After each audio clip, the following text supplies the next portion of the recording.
So I just wanted to do a quick video because this time of year, January right now, January the 1st in fact, 2025, this time of year people tend to start their health and fitness journeys, their New Year's resolutions to lose weight, get fit, you know, drop some body fat, drop a dress size, get in shape for holiday or a wedding, this, that, the other. And it tends to fizzle out because people do too much too soon. They get it wrong. They do the wrong things. They start a strict diet that's impossible to kind of maintain. They follow a 6-week program that leaves them kind of guessing at the end. They go from doing nothing to trying to train 4 or 5 days a week, and it is just too much, and they burn out in a few weeks. They lose momentum. They're not enjoying it. They give up. You might have done this yourself. You know, I think most people have. I just wanted to, you know, just give you a few tips on where to start. I have a book that's going to help you with this. It's called The No Diet Fat Loss Blueprint. That's on Amazon. Highly recommend picking it up. It's a short, quick, actionable guide. It's just 9 habits that you can integrate right now, like there and then. Action steps to take. It's not a big, long, drawn out, long read. You could read it in a day if you wanted. And you can do all the habits at once, or you can do one at a time, or you can pick 1 or 2, 2 or 3. It's just a good place to start, and it will get you the basics. And the basics will get you 90% of the way for most people. It's not going to make you an elite athlete. You know, there's things to do beyond that, but this is a great starting point, and it's a lot of stuff that people miss out because it's about a lot more than just eat less, move more. Those are 2 factors, like 2 pieces of a much bigger puzzle. And if you're not doing some of the other stuff, eat less and move more doesn't work. You've probably tried eating less and moving more, and it probably hasn't worked, or certainly not long term. It might have worked initially and then fizzled out because that's not the best way to do it. Where it's, you know, like I said, it's only 2 parts of a bigger puzzle. So work on recovery, work on hydration, work on sleep, work on general activity. So that's kind of your 10,000 steps a day, or, you know, 7 to 10, 7 to 12,000 steps a day. Get your workouts in, but get them tailored to you at your level. Make sure your workout is specific to your goal, not just a random workout you found on Google or that someone in the gym's given you.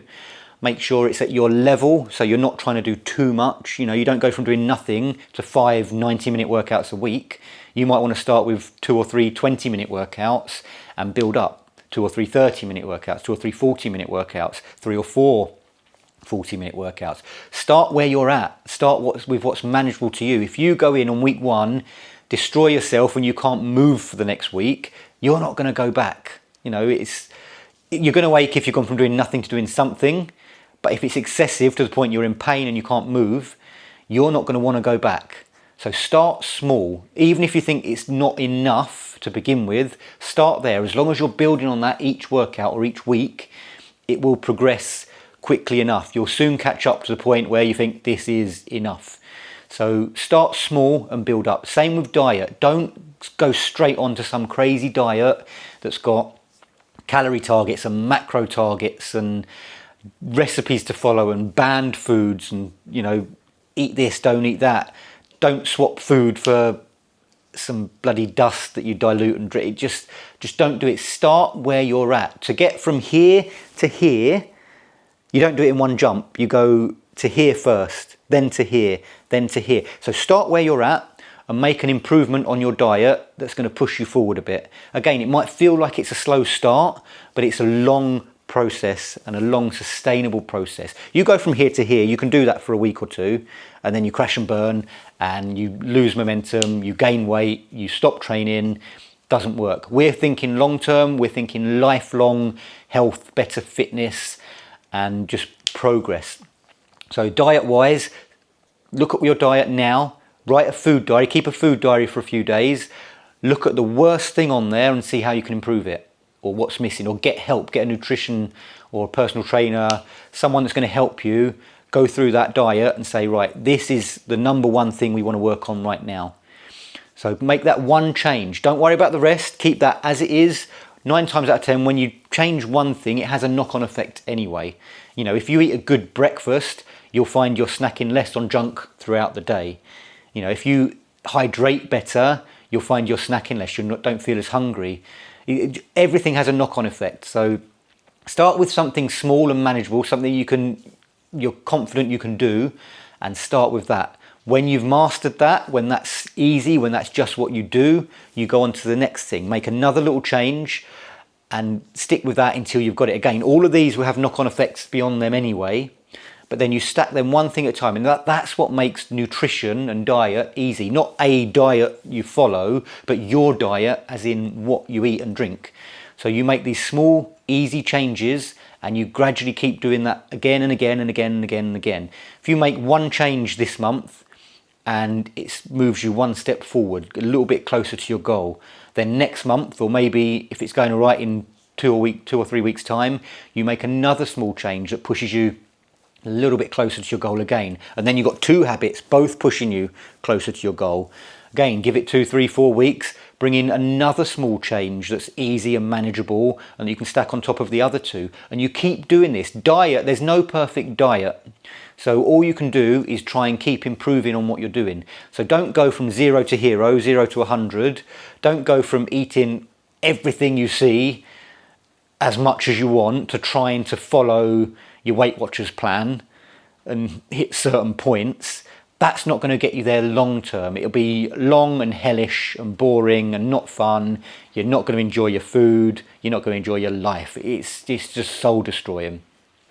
Whereas if you can enjoy the foods that you like, still have them, but just do it in a way that fits in with your goal and do it in moderation. If you want cheesecake, have a bit of cheesecake, but can you have half the amount of cheesecake? That's a start. Then you can still eat cheesecake, but you're not having as much. So again, it's one step closer to your goal. This comes into kind of portion control. Same thing, there are no banned foods. There are better and worse foods that you want to try and eat more of and foods you want to try and eat less of, but there's nothing banned. And if you enjoy some of these foods down at the not so good end, you can have them, just have smaller amounts. Like I said, increase the amount of the good food, decrease the amount of the not so good food, and that moves you a step closer. It slides you up that scale closer to your goal. So it's simple. Don't go crazy with it. Don't get sucked into the marketing with the, John lost 20 pounds in 3 days with my diet sort of thing. Don't fall for it. Don't sign up to your gym membership you're not going to use. Don't sign up to a diet you're not going to follow. Do what suits you. If you want to join a gym, if you're going to go and use it, definitely I'd highly recommend that. But you can train at home. You can train at home. So if you're not comfortable going into a gym yet, or if you don't know what you're doing in the gym yet, start with something basic. And then when you're ready, then you can go. Don't mistake that for, start when I get a bit fitter. I ran outdoor boot camps for 10, 15 years. And the amount of people that told me, I'll start when I get a bit fitter. Well, how are you going to get a bit fitter if you're not starting? So don't fall into that trap. But what I'm saying is if you're not comfortable and confident in the gym, if you don't know what you're doing, you don't have to start there. You can start with some body weight work at home or buy some basic kit to work out at home. Start there. When you're a bit stronger and fitter and more confident, if you want to go to the gym, you've got access to a hell of a lot more kit and it opens up a few more doors and a few more options for you. So I'd definitely recommend working your way into the gym, but you don't have to start there if you don't want to. So again, pick the level that's right for you. If you're already using the gym, but you're not getting the results you want, you might need some help and some guidance on what you should be doing in that gym, because just going and spinning the wheels is kind of wasting your time. The amount of people I see in the gym just doing the wrong things. They're clearly there for one thing. They might be there for fat loss, but they're doing 1 rep max powerlifting. Those two aren't really the best fit. It might help. Building strength is always a good thing, but you need to make sure what you're doing in the gym is the right thing for your goal. If you want to improve your physique, if you want to kind of drop some body fat, build a bit of muscle, increase your fitness, just going to spin classes and running on a treadmill, not going to do it. You need to be lifting weights.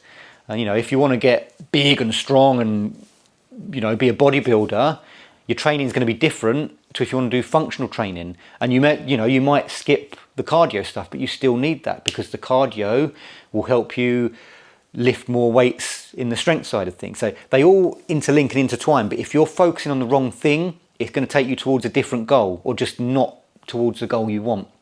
So make sure if you are in the gym, you get a bit of guidance. Make sure either if you're getting the goals, the results you want, keep going, you're doing the right thing. You know, if you can tweak it and improve it, same as a diet. If you can tweak and improve that program to get your results a little bit quicker, by all means do that. But if you're training and you're not getting the results you want, you're doing the wrong things. There's no doubt about it. It might be the wrong things in the gym, or it might be the wrong things out of the gym. It might be that your diet's not right, or that your lifestyle, or, you know, something else. So if you need help, get guidance. You know, my book, as I said, is a great starting point. Even if you are kind of experienced in the gym and, you know, you're in quite good shape, these are basics, and, you know, you can't overdo the basics. So grab the book on Amazon, The No Diet Fat Loss Blueprint, and let me know what you think. And hopefully this video will help you kind of get a bit clearer on what you want and how you're going to go and get it. So drop me a thumbs up, give me a like and a subscribe to the channel. Leave a comment, please. And if you want to get in touch, get in touch.